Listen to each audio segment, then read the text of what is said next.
तो नमस्कार, आदाब, सत श्री अकाल, स्वागत, अभिनंदन आपका एक बार फिर से अभिनव कैरियर एकेडमी के ऑनलाइन प्लेटफॉर्म पे। जैसा कि हमारी क्लासें राज व्यवस्था की चल रही थी, भारतीय राज व्यवस्था के अंतर्गत, तो उसके अंतर्गत हमने मूल अधिकारों की जो श्रृंखला है वो शुरू कर ली थी। और कल हमने मूल अधिकारों के तहत समानता का अधिकार और आर्टिकल 12 से लेकर आर्टिकल 18 तक पढ़े थे।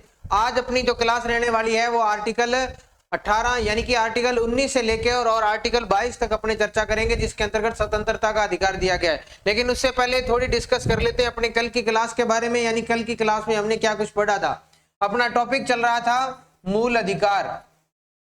टॉपिक चल रहा था मूल अधिकार, भाग संख्या 3 में वर्णित है, ये अपने डिस्कस हो गया था। मूल अधिकारों के तहत हमने ये पढ़ा था कि भारत के संविधान के अंतर्गत भाग 3 के अंतर्गत सबसे पहले पढ़ा था अपने आर्टिकल 12 के अंदर पढ़ी थी राज्य की परिभाषा, राज्य की परिभाषा। और उसके बाद में पढ़ा था अपने आर्टिकल 13। तो आर्टिकल 13 के अंतर्गत हमने पढ़ा था अल्पीकरण एवं न्यूनीकरण, अल्पीकरण व असंगत विधियां, असंगत विधियां, ये पढ़ा था। रिवीजन कर रहे हैं फटाफट क्योंकि कल की क्लास अपने इसमें ले ली थी। उसके बाद में हमने पढ़ा था आर्टिकल 14। आर्टिकल 14 के अंतर्गत हमने पढ़ा था दो तरह की, एक विधि के समक्ष समानता और एक पढ़ा था विधि के समक्ष समानता और एक पढ़ा था हमने विधियों का समान संरक्षण, विधियों का समान संरक्षण, ये पढ़ा था। और उसके बाद में पढ़ा था हमने आर्टिकल 15। आर्टिकल 15 में हमने क्या पढ़ा था, आर्टिकल 15 के अंतर्गत हमने पढ़ा था आर्टिकल 15 और इसमें पढ़ा था धर्म आदि के आधार पर, धर्म आदि के आधार पर, यानी इसके अंतर्गत 5 अन्य और बताए गए थे धर्म, और इसके साथ 5 बताए थे आधार। धर्म आदि के आधार पर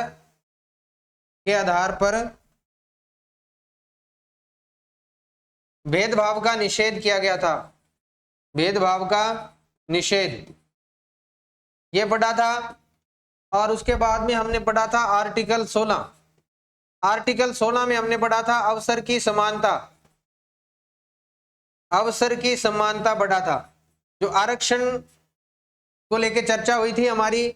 उसके बाद में हमने पढ़ा था आर्टिकल 17 और आर्टिकल 17 में हमने पढ़ा था छुआछूत का अंत, जो गैर जमानती है, एक तरह से छुआछूत का अंत।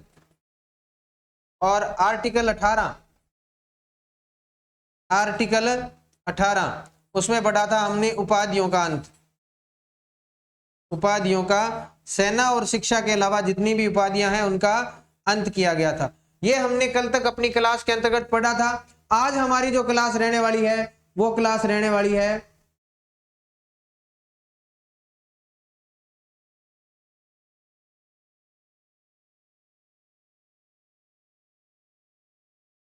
आज हमारी जो क्लास है वो है स्वतंत्रता का अधिकार।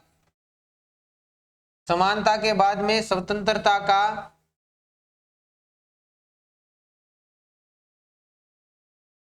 अधिकार।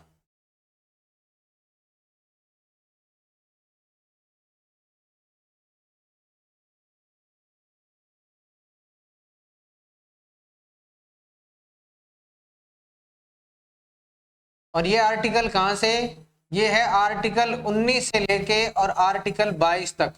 भारतीय संविधान के अंतर्गत आर्टिकल 19 से लेके और आर्टिकल 22, यानी अगर भारतीय संविधान के कुछ अनुच्छेदों की बात की जाए तो आर्टिकल 19 उसमें से सबसे महत्वपूर्ण है। और भी ऐसे आर्टिकल है जो महत्वपूर्ण है, जिसमें 19 आ जाएगा, 20 आ जाएगा, 21 आ जाएगा, 20 को अगर कम आंका जाए तो भी, लेकिन आर्टिकल 19 और 21 बहुत इंपॉर्टेंट है। और अपने जब चर्चा करेंगे इसके अंतर्गत, तो इसके अंतर्गत सबसे पहले पढ़ेंगे अपने आर्टिकल 19, सबसे पहले डिस्कस करेंगे अपने आर्टिकल 19 के ऊपर, यानी अनुच्छेद 19, जिसके अंतर्गत क्या दिया गया है। आर्टिकल 19 के अंतर्गत दी गई है कतिपय स्वतंत्रताएं दी गई है या व्यक्तिगत स्वतंत्रताएं, कतिपय या व्यक्तिगत स्वतंत्रताएं, व्यक्तिगत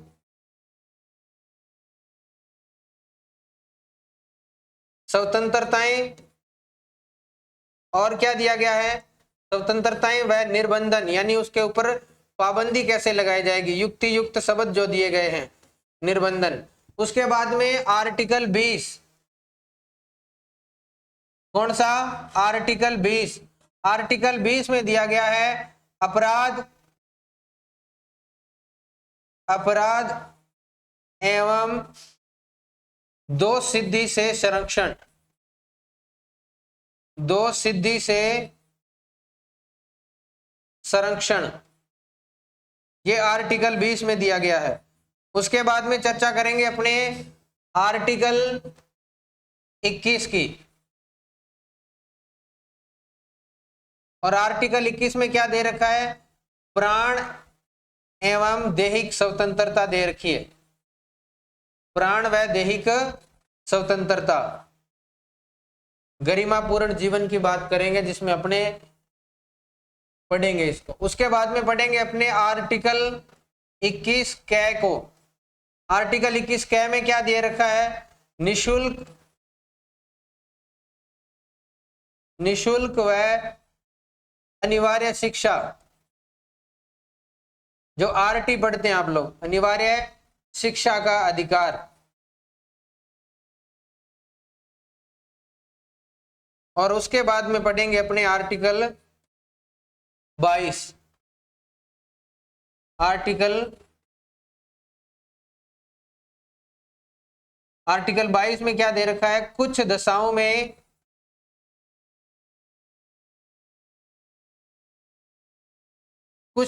में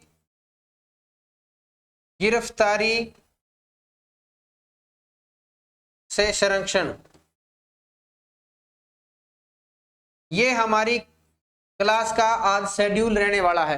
मोटा मोटा आप लोग इसको देखेंगे तो एक बार अपने चर्चा कर लेते हैं।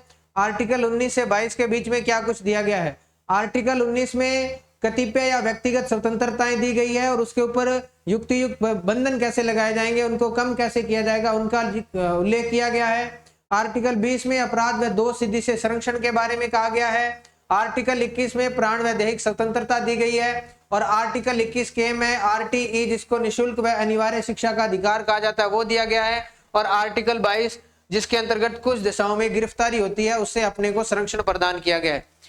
अपने पढ़ते हैं अब सबसे पहले आर्टिकल 19। सबसे पहले पढ़ते हैं आर्टिकल 19। और आर्टिकल 19 में क्या दे रखा है? आर्टिकल 19 में दे रखा है कि नागरिकों को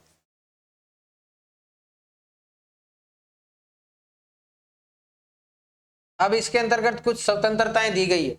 नागरिकों का मतलब है कि यह अधिकार भी भारतीय नागरिकों को प्राप्त है, बाकी लोगों को प्राप्त नहीं है। तो इसमें सबसे पहले पढ़ेंगे अपने आर्टिकल 19(1) का कै। क्या पढ़ेंगे? आर्टिकल 19। और उसमें पढ़ेंगे अपने आर्टिकल 19 का कै। कई बार कंफ्यूजन ये होता है कि आपके एग्जाम के अंदर क्वेश्चन आते हैं तो आर्टिकल 19 सबसे ज्यादा आप लोगों के बीच में उलझन पैदा करता है। वो उलझन इसलिए पैदा करता है क्योंकि कई जगह आप लोग देख पाते हैं या कई वजह से आप लोगों को याद नहीं रहता कि स्वतंत्रताएं 19(1) में दी गई है या 19(2), 3, 4 इस प्रकार है, 19(6) है, उनमें दी गई है।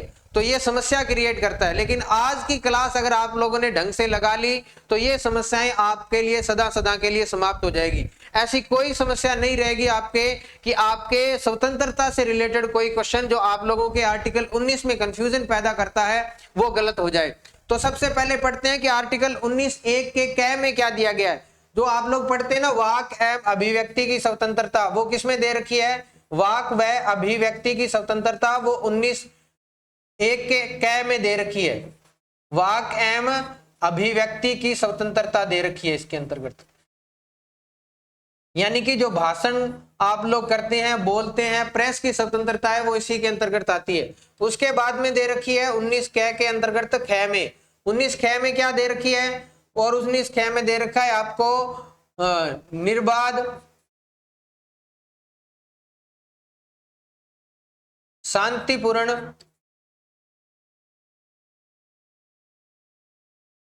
शांतिपूर्ण सम्मेलन की स्वतंत्रता। निरायुद्ध, एक शब्द और दे रखा है इसमें, निरायुद्ध भी दे रखा है, सम्मेलन आयोजित कर सकते हैं आप लोग। उसके बाद में दे रखा है 19(1) के ग में, उसमें क्या दे रखा है? आप लोग संघ बना सकते हैं, संगम बना सकते हैं, संघ या संगम, या वह सहकारी समितियां बना सकते हैं। किसका? सहकारी समिति की स्वतंत्रता। आप लोग समय समय पर देखते हो कि किसान यूनियन बनी है, मजदूर यूनियन बनी है, व्यापारी यूनियन बनी है, वो इसी के तहत आती है। उसके बाद में दे रखा है 19(1) के घ में संगम बना लिया, तो उसके बाद में क्या करेंगे आप लोग? संगम बनाने के बाद में आप लोग करेंगे संचरण, निर्बाध संचरण, संचरण या घूमने की स्वतंत्रता, संचरण अथवा घूमने की स्वतंत्रता। यानी आप भारत के किसी भी कोने में घूम सकते हैं, यात्रा कर सकते हैं। उसके बाद में यह के बाद में एडा दे रखा है, उसके अंतर्गत क्या दे रखा है? घूमने के बाद में बसने की स्वतंत्रता, बसने की अथवा आवास की स्वतंत्रता। उसके बाद में क्या दे रखा है? यह है 19(1) का च, इसके अंतर्गत दे रखा है संपत्ति अर्जित करने की स्वतंत्रता।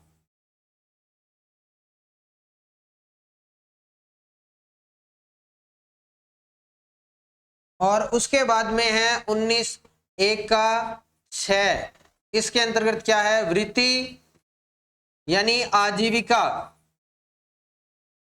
अथवा जिसको आप लोग रोजगार बोलते हैं, आजीविका कमाने की स्वतंत्रता। ये 7 स्वतंत्रताएं दी गई थी मूल संविधान के अंतर्गत स्वतंत्रता। ठीक है, लेकिन 44वें संविधान संशोधन के द्वारा, 44वें संविधान संशोधन, कौन सा संशोधन? 44वें संविधान संशोधन के द्वारा संविधान संशोधन द्वारा क्या कर दिया गया? इसे हटा दिया गया। 44वें संविधान संशोधन द्वारा समाप्त कर दिया गया, इसे मूल अधिकारों से हटाकर एक कानूनी अधिकार बना दिया गया, द्वारा हटा दिया गया, मूल अधिकारों से हटा दिया गया इसे। और ये आर्टिकल 300 के तहत, 300 के तहत क्या बन गया? एक कानूनी अधिकार मिल गया, यानी वैध अधिकार, जिसको वैधिक अधिकार बोलते हैं, वो बन गया, हटा दिया गया। अब देखो इस तरफ तो ये दे रखा है। अब आप लोग पहले पढ़ेंगे वाक एवं अभिव्यक्ति की स्वतंत्रता, यानी आर्टिकल 19 के 1 के क में दे रखी है, आर्टिकल 19 के 1 क में, 19(2) में नहीं दे रखी, वो अपने चर्चा करेंगे। वाक एवं अभिव्यक्ति की स्वतंत्रता है कि आप लोग जो भाषण दे पाते हैं, आप लोग प्रेस के माध्यम से देखते हैं कि रोजाना प्रेस की जो आजादी है वो इसी के तहत आती है। और एक चीज और है, जो आप लोग कार्टून के माध्यम से, अपने अखबार के माध्यम से, आप लोग किसी के माध्यम से अपने जो विचार रख पाते हैं, वो किसके अंतर्गत आती है? इस वाक एवं अभिव्यक्ति की स्वतंत्रता के तहत आती है। उसके बाद में आप लोग शांतिपूर्ण सम्मेलन कर सकते हैं। शांतिपूर्ण सम्मेलन का मतलब है आप लोगों ने कोई काम करना है, किसी प्रकार की कोई सूचना पहुंचानी है या जुलूस निकालना है, तो वो किसके अंतर्गत आएगा? शांतिपूर्ण सम्मेलन के तहत आएगा। जुलूस निकालना किसके तहत आता है? शांतिपूर्ण सम्मेलन के तहत आता है। एक बार एग्जाम के अंदर क्वेश्चन भी आया हुआ है कि प्रेस की आजादी भारत के संविधान के आर्टिकल किसके तहत आती है, और वहां आर्टिकल 19(1) क दे रखा था और आर्टिकल 19(2) दे रखा था। तो कईयों का गलत हुआ था, क्योंकि उन्होंने इसको आर्टिकल 19(1) नहीं बल्कि 2 लिख दिया था।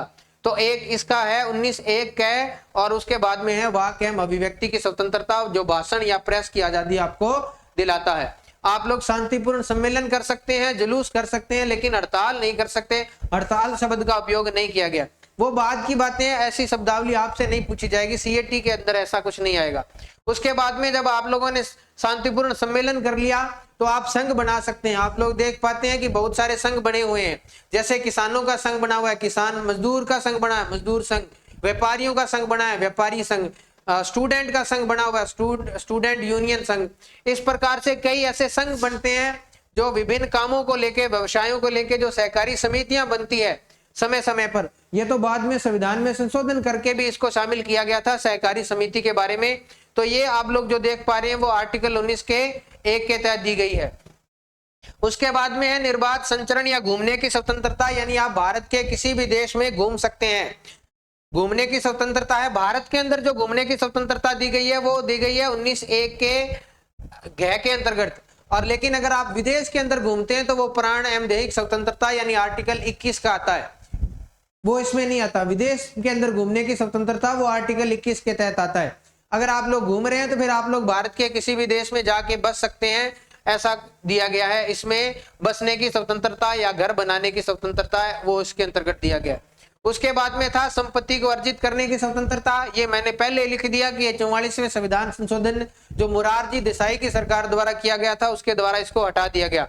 वृत्ति यानी आप लोग रोजगार या आजीविका कमाने की जो स्वतंत्रता है, आप लोग रोजगार प्राप्त कर सकते हैं, ऐसा किसके तहत दिया गया है? वो आर्टिकल 19 के 1 के 6 के अंतर्गत दिया गया है। अब बात करते हैं कि इसके ऊपर युक्तियुक्त प्रबंधन या निर्बंधन कैसे लगाया जा सकता है। यह क्लास लगाने के बाद में आपको दूसरी चीजों की जरूरत नहीं पड़ेगी कि 19(2) कैसे गलत हो गया। तो इसके अंतर्गत जब आपको पता है कि वो किसके तहत युक्तियुक्त प्रबंध लगाए जाएंगे, वो लगाए जाएंगे 19(2) के तहत। और इसमें कितने शब्द दिए गए हैं? इसमें 8 शब्दों का उल्लेख किया गया है।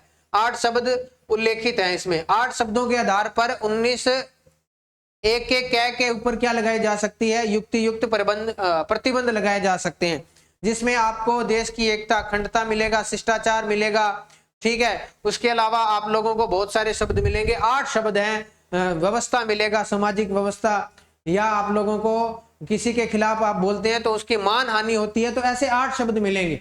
जबकि निर्बाध एवं शांतिपूर्ण सम्मेलन हो रहा है तो अगर उसको आप लोगों ने रोकना है तो उसका जो जिक्र किया गया है वो आर्टिकल 19 तय के तहत किया गया। और इसमें कितने शब्द हैं? इसमें 2 शब्द हैं।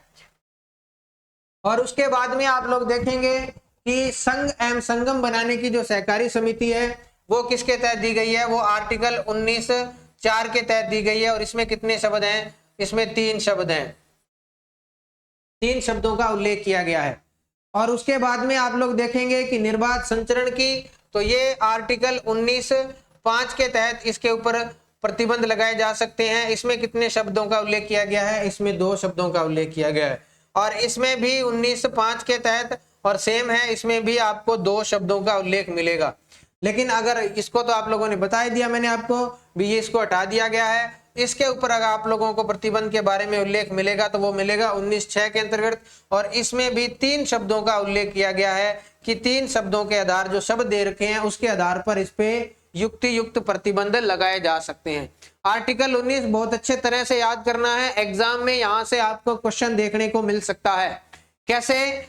19 आर्टिकल के 1 के अंतर्गत तो ये 6 प्रकार की स्वतंत्रताएं दी गई है। मूलतः 7 प्रकार की थी, लेकिन अब वर्तमान में 6 ही हैं। और उसके ऊपर आप लोग प्रतिबंध कैसे लगता है, उसको प्रतिबंधित कैसे किया जाएगा, तो इसको किया जाएगा आर्टिकल 19(2) के तहत, इसको किया जाएगा आर्टिकल 19(3) के तहत, इसको 4 के तहत, इन दोनों को 5 के तहत और इसको 19(6) के तहत। ये जो शब्द दे रखे हैं इसके आधार पर इनको क्या किया जाएगा? प्रतिबंध या उसके ऊपर युक्तियुक्त प्रतिबंध लगाए जा सकते हैं। अब चलते हैं आर्टिकल 20 की तरफ। आर्टिकल 20, आर्टिकल 20 के अंतर्गत क्या दिया गया है? आर्टिकल 20 में दिया गया है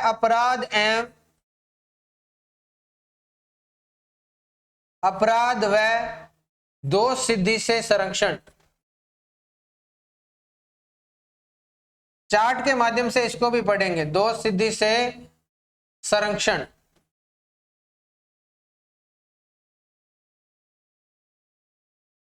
कैसे दे रखा है? आर्टिकल 20 के अंतर्गत 3 चीजें दे रखी है। आर्टिकल 20(1) उसमें क्या दे रखा है?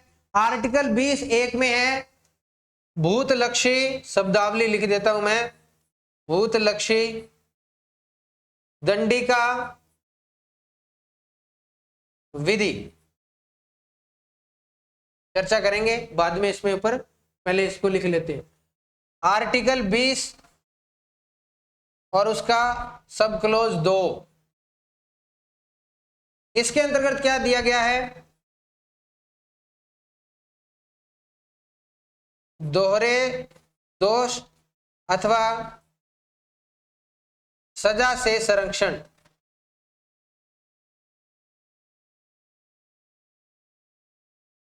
उसके बाद में आर्टिकल 20 का सब क्लोज 3,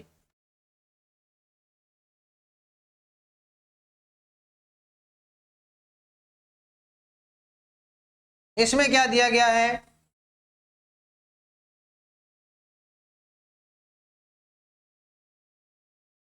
सिंपल शब्दावली लिखता हूं, स्वयं के विरुद्ध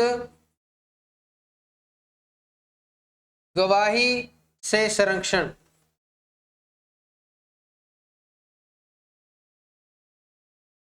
चर्चा करेंगे अभी, देखो इसके ऊपर। आर्टिकल 20 के 1 के अंतर्गत दे रखा है भूतलक्षी दंडिका विधि। दंडिका विधि का मतलब है कि अगर किसी व्यक्ति ने, इसमें दे रखा है किसी व्यक्ति को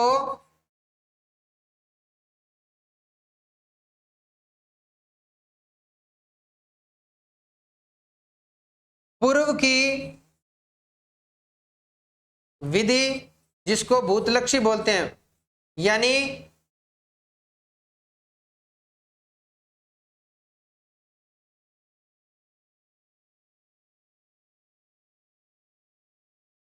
दोष के आधार पर बाद में दंड नहीं दिया जाएगा।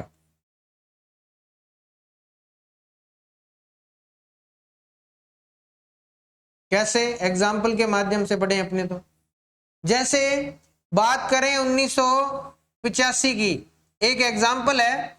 1985 के अंतर्गत किसी व्यक्ति ने अफीम की फसल को उगाया, और उस समय अफीम की फसल किसके अंतर्गत नहीं आती थी? अपराध के अंतर्गत नहीं आती थी। सरकार पट्टे जारी करके और अफीम की खेती को करवाने का पट्टा जारी करती थी, उसने उस समय लगा दी। लेकिन 1990 तक आते आते क्या हो गया? एग्जाम्पल है ये, 1990 के अंतर्गत यह हो गया कि सरकार ने वो कानून वापस ले लिया और 1990 में ये कह दिया कि आज से जो कोई भी अफीम की खेती करेगा तो उसको आजीवन कारावास होगा, एक एग्जाम्पल के तौर पे। तो ये नहीं कि अगर उसने 1985 के अंतर्गत अफीम की खेती की तो 1991 या 90 के अंतर्गत उस व्यक्ति को गिरफ्तार कर ले और ये कह दे कि आप लोगों ने तो पहले अपराध किया था, अब आपको सजा दी जाएगी। यानी जो कानून है वो कैसा होगा? वो भविष्य लक्ष्य होगा। यानी उसका लक्ष्य क्या होगा? भविष्य में अपराध को रोकना होगा, भविष्य लक्ष्य होगा कानून, भूत लक्ष्य नहीं होगा। यानी पूर्व के दोष के आधार पर वर्तमान में सजा नहीं दी जाएगी अगर उस दोष की सजा वर्तमान में है और पहले नहीं थी। यह दे रखा है आर्टिकल 20(1) के अंतर्गत। अब आर्टिकल 20(2) के अंतर्गत क्या दे रखा है? दोहरे दोष अथवा सजा से संरक्षण। दोहरे दोष का मतलब यह हो गया कि किसी व्यक्ति को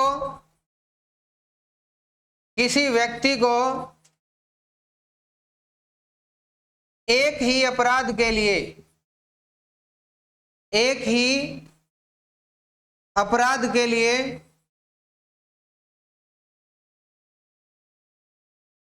दो बार सजा नहीं दी जाएगी, या ऐसे लिख सकते हैं आप लोग, अपराध के लिए एक से अधिक बार, दो का नहीं, एक से अधिक बार दंड नहीं दिया जाएगा। यानी किसी व्यक्ति को अपराध के लिए पहले 5 साल की सजा थी और उसने 5 साल की सजा पूरी कर ली, दंड नहीं दिया जाएगा। और बाद में सरकार ने उसके रिहा होने के 5-7 साल बाद में या तुरंत बाद में 2-4 साल के, और ये कानून लिया है कि उस अपराध के लिए 10 वर्ष की सजा दे दी। तो आप लोग ये नहीं कहेंगे, सरकार ये नहीं कह सकती कि हमने अब इस कानून को 10 वर्ष का बना दिया है तो आप लोग पहले 5 वर्ष की काट चुके हैं, 5 की दोबारा और काटो। ऐसा नहीं होगा। किसी एक व्यक्ति ने अगर एक अपराध किया है तो उसको सजा एक ही बार मिलेगी। ये दे रखा है, दोहरे दोष से संरक्षण प्रदान कर रखा है आर्टिकल 20(2) के तहत। अब दे रखा है आर्टिकल 20 का 3, यानी किसी व्यक्ति को, किसको? किसी व्यक्ति को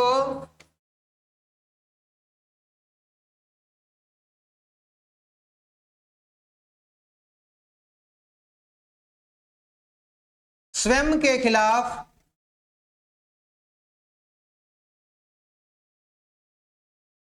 गवाही के लिए बाध्य नहीं किया जाएगा, या आप लोग ये कह सकते हैं अथवा स्वयं की गवाही न्यायालय में नहीं मानी जाएगी, नहीं स्वीकार होगी। कोई व्यक्ति ये कह दे, उसको कटघरे में खड़ा करके और उसको कह दे कि आप लोगों ने खुद के खिलाफ गवाही दे दो, स्वीकार अथवा स्वयं की गवाही स्वीकार है, स्वयं की गवाही नहीं स्वीकार होगी, ये कहा गया है आर्टिकल 20(3) के तहत। यानी आप खुद के खिलाफ गवाही नहीं दे सकते, ऐसा कहा गया इसके अंतर्गत। डीएनए रिपोर्ट वगैरह इसी के अंतर्गत आती है, वो बाद में नार्को टेस्ट वगैरह। उसके बाद में चलते हैं, इतना नहीं पूछा जाएगा, आर्टिकल 20 के अंतर्गत अपने पढ़ लिया। अब चलते हैं आर्टिकल 21 के अंतर्गत। आर्टिकल 21, आर्टिकल 21 में क्या दे रखा है? प्राण व दैहिक स्वतंत्रता। सिंपल सा ही है, प्राण व दैहिक स्वतंत्रता। ये दे रखी है प्राण व दैहिक स्वतंत्रता आर्टिकल 21 के तहत। यानी जब तक इसके अंतर्गत आप लोग वाद पढ़ेंगे, दो वाद है इसके अंतर्गत, एक है A.K. गोपालनवाद, A.K. गोपालनवाद, A.K. गोपालन बना मद्रास राज्य का 1950 का वाद है। और एक पढ़ेंगे आप लोग मेनका गांधीवाद, जिसने पूरी परिभाषा ही चेंज कर दी थी इस प्राण व दैहिक स्वतंत्रता की। मेनका गांधीवाद ये मूलतः जुड़ा हुआ है इससे, इसको याद रखना है। A.K. गोपालनवाद आप याद रखो तो भी, नहीं याद रखो तो भी चलेगा। मेनका गांधी बनाव भारत संघ, बनाव भारत संघ, और ये हुआ था 1978 के तहत, ये 1950 के अंतर्गत है। यानी कि जो आप लोग सांस ले पा रहे हैं, जीवन जी रहे हैं, वो किसके अंतर्गत आता है? जीवन जीने का अधिकार वो किसके तहत आता है? वो इसी के तहत आता है, जीवन जीने का अधिकार। जीवन जीने का अधिकार वो इसी के तहत है। हुआ ये कि A.K. गोपालनवाद जो 1950 में था, उसमें सुप्रीम कोर्ट ने यह निर्णय दिया कि A.K. गोपालन थे, उन्होंने निर्णय खिलाफ दे दिया कि उनको गिरफ्तार कर लिया। और सुप्रीम कोर्ट ने क्या कह दिया? यानी कि सर्वोच्च न्यायालय ने यह कह दिया, सर्वोच्च न्यायालय का फैसला आया, सर्वोच्च न्यायालय ने यह कहा कि जो आपको गिरफ्तारी हुई है और ये आर्टिकल 21 है उसके तहत की हुई है, तो आप लोग इसमें ये कह सकते हैं कि इसमें इसका अधिकार है। वो क्या है? केवल और केवल किसके ऊपर रोक लगाने का काम करता है? केवल कार्यपालिका की मनमानी पर रोक लगाता है। कार्यपालिका की मनमानी पर रोक है, ये कार्यपालिका की मनमानी पर रोक है।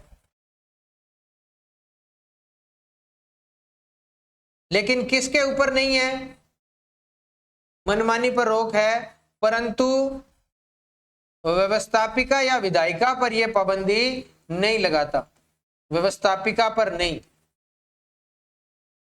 उसके ऊपर यह अधिकार लागू नहीं होता।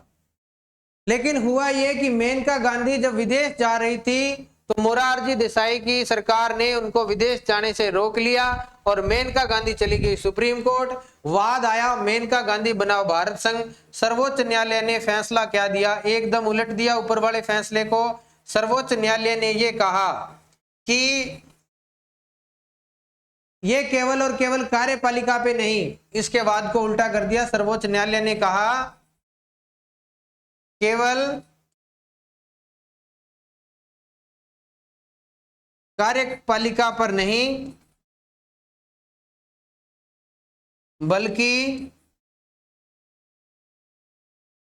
किसके ऊपर? ये विधायिका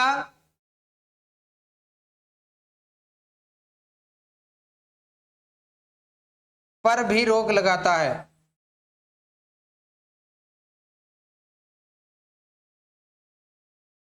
यानी कोई विधायिका ऐसी विधि नहीं बना सकती जो व्यक्ति से जीवन जीने का और प्राण दैहिक स्वतंत्रता का हनन करे।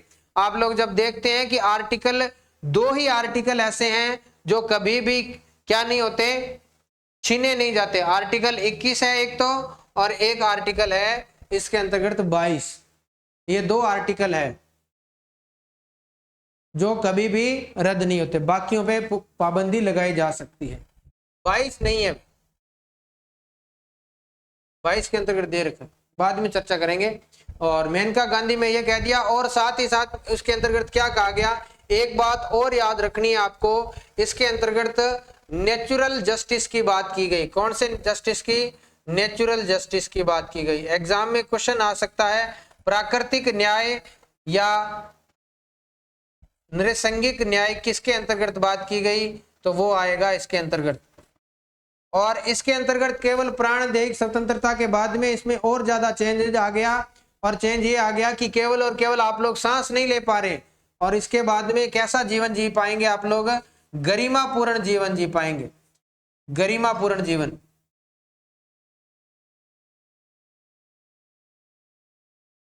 जो गरिमापूर्ण जीवन जीते हैं, गरिमापूर्ण जीवन जीने का अधिकार है, जीवन जीने का अधिकार है,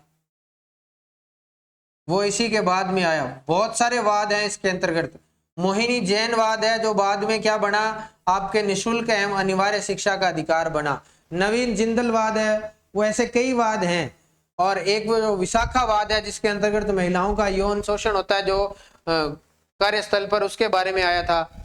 ये सारे वाद हैं इससे जुड़े हुए, लेकिन इसके अंतर्गत आपको केवल इतना ही याद रखना है कि मेनका गांधीवाद के अंतर्गत नेचुरल जस्टिस या प्राकृतिक न्याय की बात की गई। और जो सर्वोच्च न्यायालय ने 1950 के अंतर्गत फैसला दिया कि ये केवल कार्यपालिका की मनमानी पे रोक लगाता है, ऐसा नहीं है। उसने कहा कि ये कार्यपालिका और विधायिका दोनों पे रोक लगाता है, और आर्टिकल 21 किसी भी दशा में छीना नहीं जाएगा। ये भारतीयों को नहीं बल्कि सभी को प्राप्त है, नागरिकों को प्राप्त नहीं है। ये नागरिकों का मतलब केवल नागरिक नहीं है। अब बात करेंगे अपने आर्टिकल 21 कै की, चर्चा करेंगे आर्टिकल 21 कै की। एक वाद आया था मोहिनी जैनवाद, याद रखना चाहे तो 1992 के अंदर।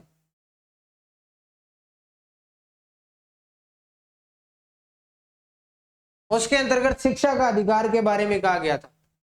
किसका अधिकार? शिक्षा का अधिकार।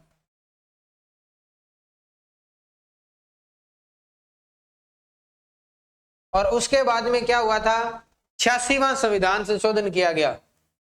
कौन सा? 86वां संविधान संशोधन किया गया।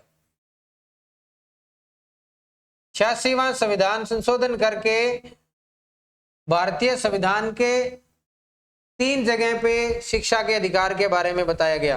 कितनी जगह? 3 जगह। कौन कौन सी? एक तो भारतीय संविधान के भाग संख्या 3 में आर्टिकल कितने नंबर पे? आर्टिकल 21 कै जोड़ा गया, जिसमें 6 से 14 वर्ष के बच्चों के लिए निशुल्क एवं अनिवार्य शिक्षा का कहा गया। अनिवार्य शिक्षा यानी जिसको आप लोग आरटी पढ़ते हैं, राइट टू एजुकेशन। उसके बाद में भाग 4 में भी जोड़ा गया इसको। और भाग 4 में कहां जोड़ा गया? भाग 4 के अंतर्गत जोड़ा गया इसको नीति निर्देशक तत्वों के अंतर्गत।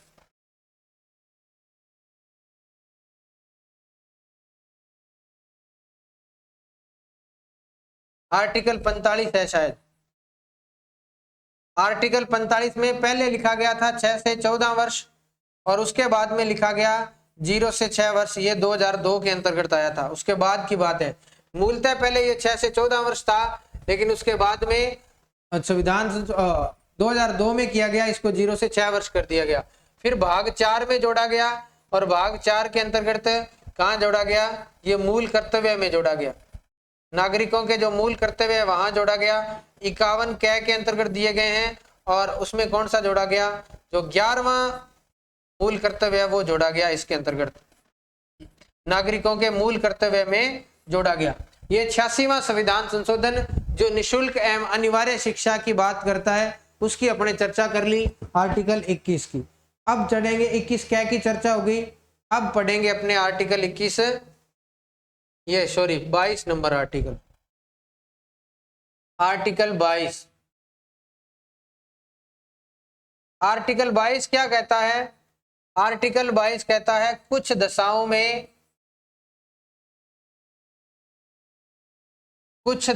में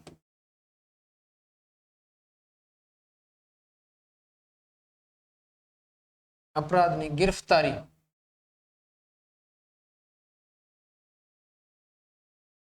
गिरफ्तारी का संरक्षण, गिरफ्तारी या निरोध का संरक्षण इसको कहा गया मूलतः। तो क्या कहा गया है? गिरफ्तारी हो जाती है तो आपको आपके गिरफ्तारी का कारण जानने का अधिकार है, वो इसी के अंतर्गत आता है, आर्टिकल 22 के अंतर्गत। आर्टिकल 22 के 1 के अंतर्गत क्या कहा गया है? किसी व्यक्ति को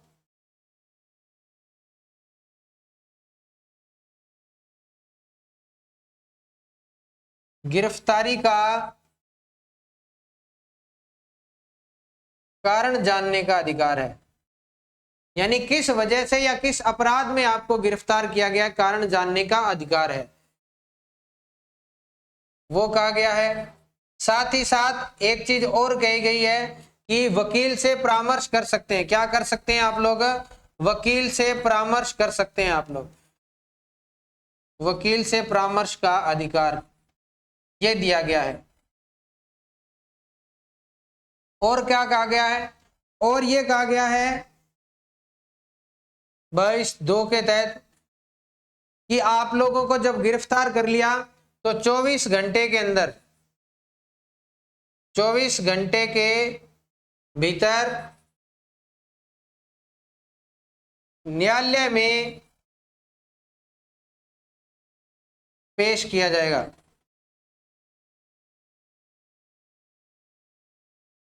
पेश किया जाएगा, ये बातें लिखी गई है। 2 तो ये लिखी गई है कि किसी व्यक्ति को जब आप गिरफ्तार करती है पुलिस तो उसको गिरफ्तारी का कारण जानने का अधिकार है, और साथ ही साथ वकील से परामर्श करने का अधिकार है। और अगर आपको गिरफ्तार कर भी लिया है तो आपको 24 घंटे के अंदर मजिस्ट्रेट के सामने प्रस्तुत करना होगा, नहीं तो आपको रिहा कर दिया जाएगा। 24 घंटे के से ज्यादा आपको कारागार में नहीं रखा जा सकता गिरफ्तारी के बाद। और क्या दे रखा है? और उसके बाद में दे रखा है आर्टिकल 22 के 3 के अंतर्गत कि ये 2 बातें, ये दोनों अधिकार या दोनों ऊपर दिए गए किसके ऊपर लागू नहीं होती? कि जिनको निवारक अधिनियम के तहत गिरफ्तार किया गया है, निवारक अधिनियम के तहत गिरफ्तार किए गए लोगों पे लागू नहीं होती। निवारक अधिनियम में गिरफ्तार लोगों पर उक्त बातें लागू नहीं होगी। उक्त बातें यानी ऊपर की दोनों बातें लागू नहीं होगी। यानी जिसको भारत की स्वतंत्रता यानी कि आप लोग कह सकते हैं अखंडता को हानि पहुंचे या एकता को हानि पहुंचे, या कोई ऐसा व्यक्ति जिसको निवारक अधिनियम जो आतंकवादी गतिविधियों से रिलेटेड है उसके तहत गिरफ्तार किया गया है, तो उसको ऐसा वो इसके अंतर्गत नहीं आता। निवारक अधिनियम जब आप लोग पढ़ते हैं तो आप लोगों ने नाम सुना होगा, किसका नाम सुना होगा? 1971 के बाद में एक कानून आया था जिसका नाम था मीसा एक्ट था 1971 के तहत, जो बाद में 1976 की इमरजेंसी लगी थी तब बहुत चर्चा में रहा था। और लालू प्रसाद यादव की एक बेटी का नाम ही इसी कारण से मीसा रख दिया गया, क्योंकि 1976 में उनको गिरफ्तार करके जेल में डाल दिया गया था। मीसा के बाद में आप लोगों ने टाडा का नाम सुना होगा, टाडा जो 1985 के अंतर्गत आया था। पंजाब और अलग इलाकों में जो आतंकवादी गतिविधियां थी उनको रोकने के लिए लाया गया था। और आप लोग इसके अलावा और पढ़े तो पोटा जो अधिनियम अटल बिहारी वाजपेयी द्वारा लाया गया था 2003-4 के अंतर्गत, 4-5 के अंतर्गत जो संसद पे हमला हुआ था, इन गतिविधियों में अगर किसी व्यक्ति को गिरफ्तार किया जाता है तो उसको ऊपर ये दोनों बातें लागू नहीं होगी। उसको ना ही वकील से परामर्श करने का अधिकार है और ना ही उसको 24 घंटे के भीतर मजिस्ट्रेट के सामने प्रस्तुत किया जाएगा। उसको बंदी बनाकर कितने महीनों तक रखा जा सकता है? अधिकतम 3 महीनों तक। कितने महीनों तक? अधिकतम 3 महीने तक। बात आ गई तो मैंने बता दी, वैसे आपके एग्जाम से रिलेटेड यहां से क्वेश्चन नहीं बनेगा। अधिकतम 3 माह तक उसको रखा जा सकता है। उसके बाद में संविधान के न्यायालय की एक मजिस्ट्रेट की अध्यक्षता में कमेटी बनेगी, वो उसकी पैरवी करेगा और उसके बाद में उसने कह दिया तो उसकी आगे बढ़ाई जा सकती है। और इसके ऊपर कानून कौन बनाती है? वो संसद कानून बना सकती है। ये आज की क्लास हमारी आर्टिकल 19 से लेके जो आर्टिकल 22 स्वतंत्रता का अधिकार दिया गया था उसके ऊपर चल रही थी। वो अब अपने बात करते हैं कि कहां से शुरू किया था हमने और कहां तक पढ़ा था। स्वतंत्रता पहले वाली क्लास में हमने पढ़ा था कि ये हमने कल चर्चा की थी। आज की जो हमारी क्लास मूलतः स्टार्ट हुई थी वो स्वतंत्रता के अधिकार से शुरू हुई थी, जो आर्टिकल 19 से 22 के तहत भारतीय संविधान में नागरिकों को स्वतंत्रताएं दे रखी है। जो 19 के तहत है, ये 20 के तहत है, ये आर्टिकल 21 में है, ये 21 के तहत है जो बाद में जोड़ा गया, ये आर्टिकल 22 जो अभी हमने चर्चा की थी। उसके बाद में हमने पढ़ा था कि आर्टिकल 21 नागरिकों को प्राप्त है, जिसके अंतर्गत 19(1) के कै में वाक्य या अभिव्यक्ति या जिसके अंतर्गत किसकी स्वतंत्रता आती है? प्रेस की स्वतंत्रता आती है, वो इसके अंतर्गत आएगा। प्रेस की आजादी आती है। तिरंगा झंडा लहराते हैं, वो इसके अंतर्गत आता है।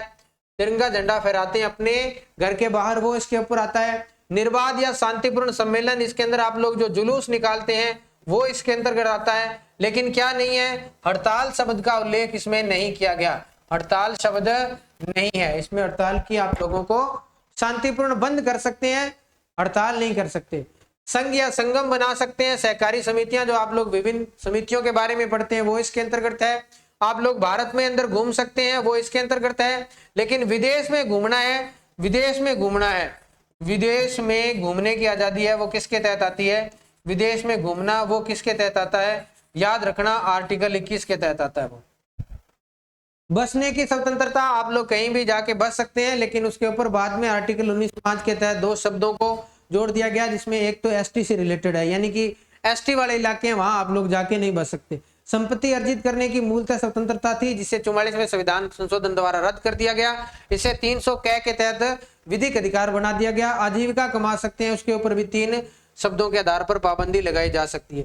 इसके बाद में हमने पढ़ा था आर्टिकल 20(1) में भूतलक्षी दंडिका विधि, यानी किसी व्यक्ति को पहले के अपराध के बाद में बाद में गिरफ्तार करके सजा नहीं दी जाएगी। दोहरे मापदंड से, यानी किसी व्यक्ति को एक अपराध के लिए 2 बार सजा नहीं दी जाएगी और किसी व्यक्ति को स्वयं के खिलाफ गवाही देने के लिए माना नहीं जाएगा।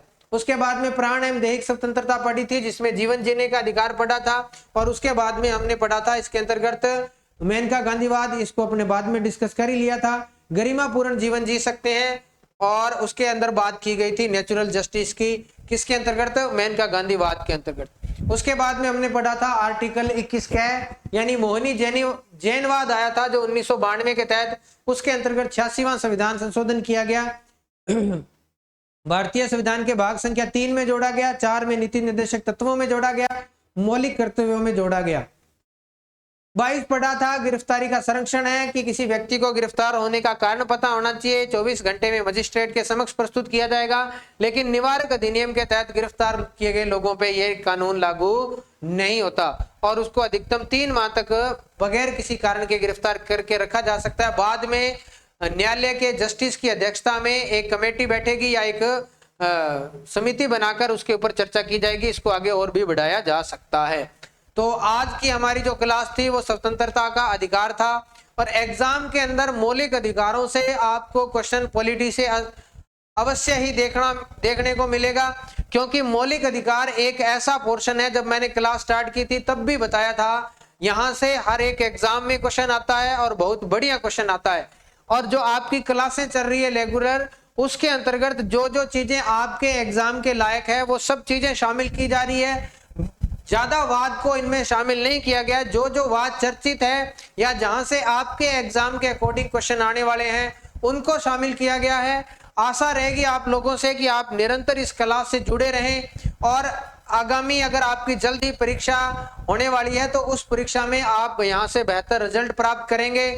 एक आप लोगों से उम्मीद कि आप लोग इस चैनल को लाइक करें, सब्सक्राइब करें और बहुत सारे लोगों तक, अपने स्टूडेंट्स तक फैलाएं इसको कि वो भी इससे जुड़े।